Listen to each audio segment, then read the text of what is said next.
বিদেশের বাড়িতে আজ দুপুরে রান্না করব আমি গরুর মাংস আর ফ্রিজে রাখা মাংস। এভাবে রান্না করলে খুবই ভালো লাগে। কিভাবে রান্না করব গরুর মাংসটা আজ আমি আপনাদের দেখাবো। মাংস রান্না করার জন্য এখানে আমি চুলাটা অন করে নিই। ফার্স্ট টাইম আমি এখানে দিয়ে দেব তেল। আর মাংস রান্নার জন্য আমি এখানে দেব পেঁয়াজ, রসুন, ডালচিনি আর কি, ডালচিনি, এলাচ ফল, লবঙ্গ আর তেজপাতা।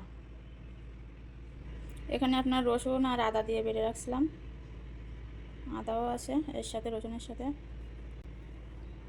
তেলটা আমার গরম হয়ে গেছে, এবার মাংসটা দিয়ে দেবো। এখানে আমার 2 কেজি মাংস আমি ধুয়ে রাখছিলাম, মাংসটা এবার আমি দিয়ে দেব। 2 কেজি রান্না করলাম আজ, আর 2 কেজি ফ্রিজে রেখে দিয়েছি। এখানে আমি দিয়ে দেব এই যে মশলাগুলো। দিয়ে রাখা মাংস এভাবে রান্না করলে ভালো লাগে। আমার পুরো রান্নাটা দেখলে আপনারা বুঝতে পারবেন। দিয়ে দিলাম লবণ আর শুকনো মরিচের গুঁড়া। এটা আমি বাংলাদেশ থেকে আনছিলাম এবার আসার সময়, কারণ মালয়েশিয়ার ঝালগুলো সেইভাবে ভালো হয় না।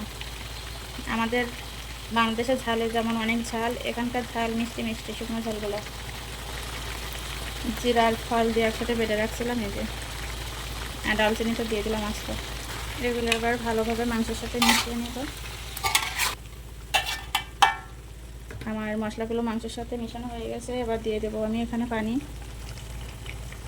যে এখানে আমি পানি দিয়ে দিলাম। 15-20 মিনিট মতো ঢেকে রাখবো। এই যে ঢেকে রাখলাম 15-20 মিনিট মতো। কিন্তু আমি একেবারে দিয়ে দিলাম, পরে আর পানি দেবো না।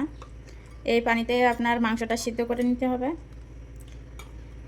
সিদ্ধ হয়ে গেলে তেলটা ছেড়ে দেবে যখন, সেই তেলে আমি মাংসটা একেবারে ভালোভাবে ভেজে নেব। আমার রান্নাটা শেষ পর্যন্ত দেখলেই বুঝবেন। ফ্রিজের মাংস আমি বেশিরভাগই ফ্রিজের মাংস আমি এইভাবে রান্না করি, আর টাটকা মাংসটা আমি কষায় রান্না করি। রান্নার মাঝে আমি এখানে আম কেটে রাখছিলাম খাওয়ার জন্য। আপনারা তো জানেন যারা মালয়েশিয়াতে থাকে 12 মাসই আম পাওয়া যায়। এখানে 12 মাস সব রকমের ফল পাওয়া যায়, আম, কাঁঠাল, দরিয়ান। অন্যদিকে আমার মাংসটা হতে থাক আর আমি এদিকে আমটা খেতে থাকি। লবণ দিলে একটু বেশি ভালো হতো মনে হয়। 20 মিনিট পর আমি চলে আসলাম। মাংসটা দেখতে কেমন হয়েছে এই দেখো, আস্তে আস্তে কিন্তু মাংসের কালারটা চলে আসতেছে। আমি কয়েকটা কাঁচামরিচ দিয়ে দেব।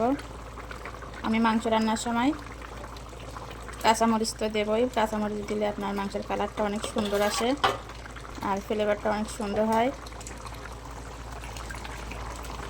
একটা আলুও কেটে রাখছি এই মাংসে দেবো, তাই আলু দিয়ে দেব। আমি যে কোনো মাংস রান্না করি না কেন, সেটা গরুর মাংস হোক, মুরগির মাংস বা ছাগলের মাংস হোক না কেন, আলু আমার দেওয়াই লাগবে, আলু দিতেই হবে। মাংসের ঝোলটা কিন্তু অনেক কমে এসেছে, আপনারা দেখতে পাচ্ছেন। এবার আমি দিয়ে দেবো এখানে হলুদের গুঁড়া। ফার্স্টে হলুদের গুঁড়া দিলে আপনার মাংসটা হয় কি, সেদ্ধ হতে অনেক দেরি হয়, মাংসটা চিটচিট হয়। আর আপনার মাংস রান্নার শেষের দিকে যখন ঝোলটা কমে আসে, তখন হলুদটা দিলে আপনার কালারটা অনেক সুন্দর আসে আর সব দিক থেকেই ঠিকঠাক হয়। আমি অনেকে রান্না দেখছি আর কি, যারা মাংস রান্না করে একবারে আপনার হলুদ, লবণ, ঝাল, মশলা সব কিছু দিয়ে দেয়। আর আমি মাংস রান্নার সময় হলুদটা দিয়ে ওটা শেষের দিকে আর একটু জিরা বাটা দিয়ে দিলাম, যাতে মাংসের সেন্টটা অনেক সুন্দর আসে। আমার মা বেশিরভাগের মাংস রান্না করে এমনভাবে। মাংস রান্না করলে আমার মা দেখে হলুদটা শেষের দিকে দেয়, আমার মার কাছ থেকে শেখা আর কি। তবে যারা অনেক দিন ধরে ফ্রিজে রাখা মাংস খান, ফ্রিজে রেখে রেখে খান, তবে এভাবে মাংসটা রান্না করবেন, দেখবেন খুবই মজা হয় মাংসটা। আমি কিন্তু মাংসে আর পানি দেব না, যে পানিটা দিয়েছিলাম ওই প্রথমে একেবারে সব দিয়ে দিয়েছিলাম।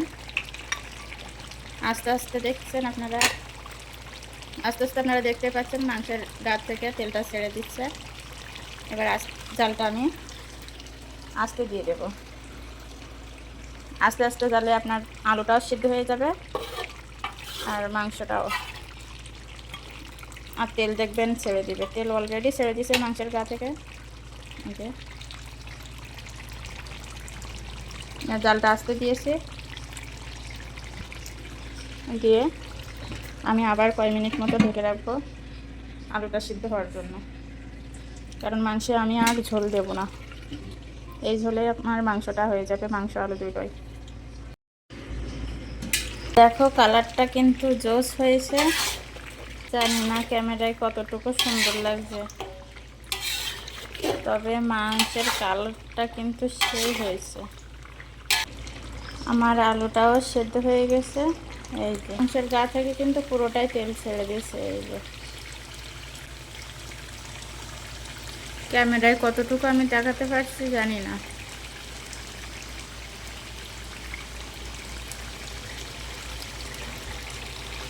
তবে দেখো কত সুন্দর হয়েছে আমার মাংস রান্নার ফাইনাল লুক। এই যে দেখো কত সুন্দর জোস হয়েছে, তাই না? আমার মাংস রান্না কেমন হয়েছে অবশ্যই তো খেয়ে দেখতে হবে, তাই না? আমি কয় পিস খেয়ে দেখি। এক পিস আলু নিলাম, এই যে মাংস,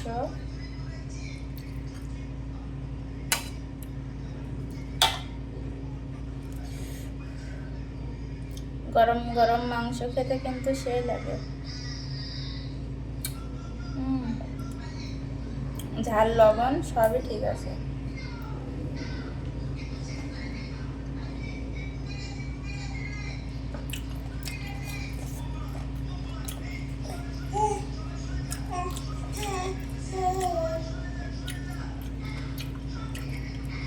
মা খাবা তুমি?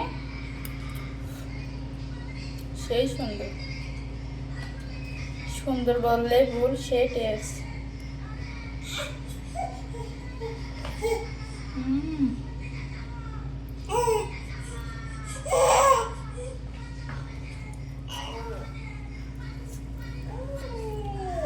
আমার মাংস রান্নাটা অবশ্যই আপনারা বাড়িতে ট্রাই করবেন।